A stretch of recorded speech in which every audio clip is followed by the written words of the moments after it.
مشاهدينا الكرام، السلام عليكم.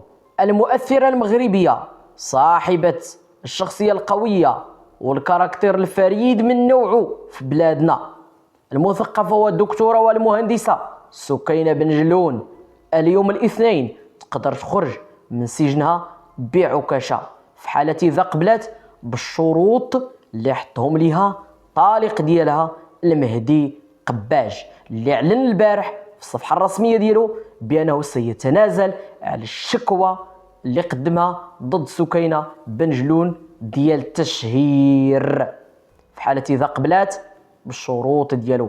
ومن أبرز شرط من بين هذا الشروط هو أنها تحذف جميع المنشورات اللي نشرتهم سابقا على المهدي قباج، كانوا تدوينات، صور، دي فيديو، كل شيء خصو يتحذف.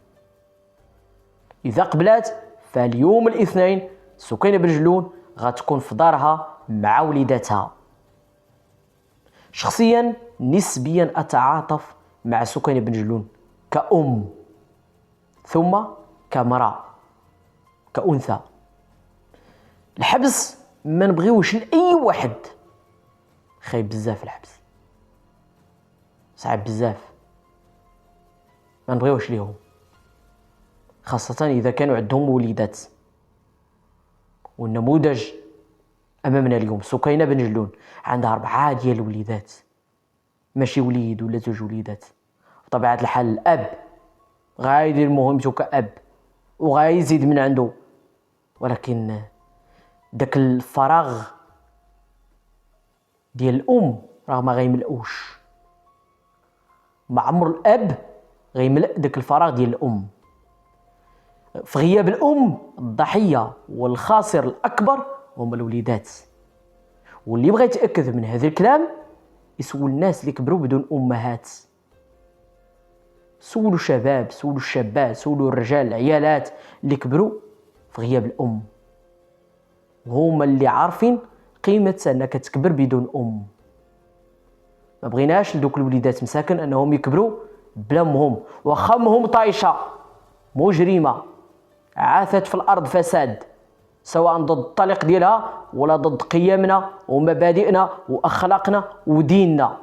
عندها بزاف ديال المشاهد مخلة، ولكن الحبس صعب بزاف.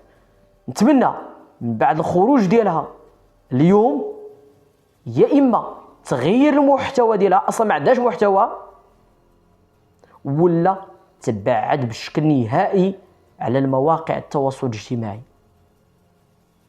وتبعد على دوك الوحوش البشرية اللي كيطلعوا معاها في التيك توك، دوك أشباه الرجال، دوك الذيوتيون. نتمنى أن سكينة تبدل المحتوى ديالها، تغير المحتوى ديالها رغم أن ما عندهاش محتوى، ولا تبعد كاع في المواقع أو لا على المواقع التواصل الاجتماعي وتمشي تقابل خدمتها. راك مهندسة معمارية سكينة، مثقفة واعية وكتغوصي في الوضع الحر. علاش يا سكينة؟ علاش دوزتي سنوات ديال الزواج؟ 18 سنة، 19 سنة، 20 سنة تقريبا، 18 19 20 سنة دوزتيها في زواجك. على الأقل احترمي العشرة ديالك مع الطليق ديالك، احترمي دوك الوليدات اللي هما نتيجة زواجك بالطليق ديالك. الله سبحانه وتعالى كيف ما حلل الزواج حلل أيضا الطلاق. إلا جينا كل أي واحد طلق ينشر الغسيل ديالو في المواقع التواصل الاجتماعي، راه ما هي وما لونها، غتكون كارثة. بغينا نعرفوا غير علاش سكينة لجأت لهذه الطريقة. ياك حصلتي على داكشي اللي بغيتي، درتي أغلى طلاق في المغرب، شو مازال باغا؟ كيف ما قلت من قبل، نسبيا أتعاطف معك كأم، كامرأة، كأنثى. ما بغيناش أنا دوك الوليدات يكبروا بدونك كأم، ولكن في نفس الوقت راك فاجرة مع كل احتراماتي لك كشخص، ولكن ما تقومين به الافعال ديالك فاجرة سكينة بن جلون والله. ونتمنى انك تبعدي على هذا الطريق الى خرجتي اليوم، الى قبلتي بالشروط ديال الطليق ديالك. وعلاش لا كاع ما ترجعش المياه لمجاريها وترجعوا لداركم بزوج كيف ما كانوا دوك الوليدات الخساره او اللي هم الخساره الكبيره او الضحيه الكبيره، هما الضحيه الكبيره في الاعتقال ديالك، هما ايضا الضحيه الكبيره ديال الطلاق ديالكم. راه حتى حد ماشي ضحيه للطلاق ديالكم من غير دوك الوليدات. الله يفكو حالك على خير، وفي نفس الوقت نتمنى انكم ترجعوا لبعضياتكم وتهنيونا، خاصة انت سكينة بن جلون. ختاما بواحد منشور نشرته الأستاذة عواطف حيار، الوزيرة السابقة وزيرة التضامن والأسرة، كتبت فيها واحد الجملة استفزاتني على الموضوع ديال سكينة بن جلون. قال لك خاصة أن المجتمع المغربي لا يرحم النساء. الله يا ودي لاله عواطف، الله يا ودي، الله يا ودي عواطف، بصح المجتمع ديالنا ما كيرحمش المرأة. اعطيني غير مرأة وحدة ملتزمة خلوقة ما عليهاش هضرة، ما كتغوصش في الواد الحر، تلقى الناس كيتوجهوا لها باصابع الاتهام. اعطيني غير مرأة وحدة من غير ديك المرأة الفاسدة الفاجرة هذيك ما نهضروش عليها، حيت الا بغينا نهضروا على الفاجرة راه نهضروا ايضا على الفاجر، حتى الذكر حتى الرجل، ماشي غير الانثى او المرأة. راه المجتمعات ماشي غير في المغرب، مجتمعات كيهضروا على كل شيء، على المرأة، على الرجل، غير كان المرأة مقدسة، شبه مقدسة إن صح التعبير ياك. الرجل كيحترم المرأة، ولكن إلا غاصت في قلة العرض وفي قلة الحياة راه حتى حد ما غيحترمها، ماشي غير الراجل، لا حتى العيالات صحاباتها والمحيط ديالها والأسرة ديالها، كل شيء حتى حد ما غيحترمها.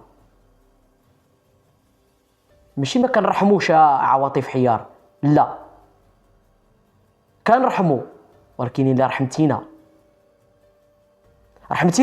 غنرحمك، احترمتيني غنحترمك، ثقيتي في الله كوني متاكده ان المعامله غتكون بالمثل. ولكن انت فاجره فغنكون فاجر بحالك، هضرتي عليا اكيد غنهضر عليك.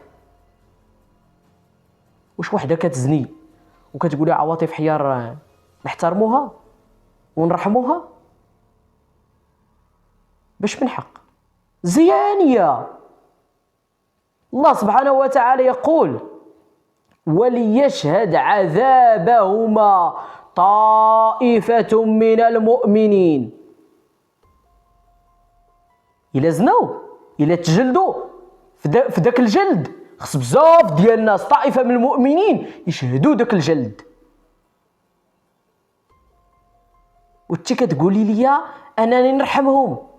هذا الله سبحانه وتعالى في كلام الله القرآن الكريم في سورة النور وليشهد عذابهما طائفة من المؤمنين. تقولي لي انا نرحمهم، نرحم المرأة إلا زنات إلا فجرات كيف ما بغى يكون الفجور ديالها فما غنرحمهاش ما غنحترمهاش. نفس الشيء بالراجل كيف ما بغى يكون ذكرا أو أنثى. لما تبقاو ديروا علينا المظلوميه هنا، زعما راه المراه كنهينوها كنقصوا منها لا لا لا، المراه راه امي الشريفه، امي الحنينه والعزيزه والغاليه، امي ناهيك على اختي على مرتي على بنتي على عمتي على خالتي على جدواتي. المراه راه فيها حياتي، انت كتقولي لي ما نرحمهاش وما رحمتش حتى راسها نرحمها انا؟ الله يهديك عواطف حيار، الله يهديك. الله يهدي بزاف ديال الناس اللي كيديروا ان المرأة ضحية وهي ليست ضحية. اللي دارها بيديه يفكها بسنيه، ما يبكيش عليا انا هنا. يمكن تعاطف معاها، يمكن، ما نقولش لك ما يمكنش، لا يمكن، ولكن راه انسان فاجر، واخا تعاطف معاه كيبقى فاجر. نقطة، الى السطر، الى اللقاء.